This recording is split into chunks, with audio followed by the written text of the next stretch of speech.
Hey guys, so apparently anywhere between 11 and 40 million rand has gone missing from Jacob Zuma's MK party. And my question is anyone surprised by this? So, according to three very highly placed sources in the party who spoke to News 24 off the record, because clearly one can't be honest in this party, everyone is talking about the missing money. So the party has been through two treasurers in the last 2 months because apparently the last one was fired for not noticing that much money had gone missing. So the reason no one will be surprised by this is because this party and its members and leaders are a literal rogues gallery of characters. And I mean that quite literally, because I was going to put together an actual gallery for you guys for this video, showing you all the crazy people that have joined this party.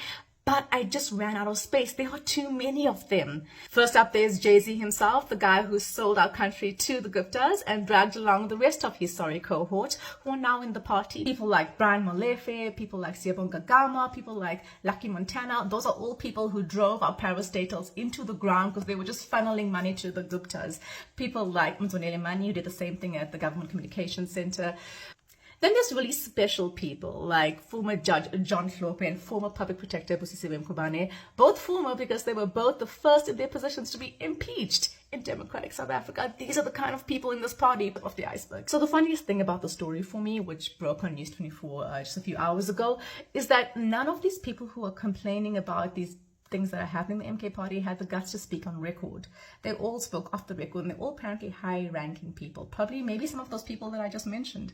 And this is the culture within the party. In fact, all of them said that things are dealt with in a very hush-hush way. Nothing is actually acknowledged in any of the reports. And as we all suspect, it is chaotic within that party. And yet they got almost 15% of the vote in the last national election, pushing the ANC below its majority and becoming the outstanding success of the elections despite launching less than a year previously. So I'm interested in what their supporters have to say about this and the lack of accountability and the lack of proper processes and mechanisms in this party, one that people still seem to be voting for despite what its president and its people have done in the past.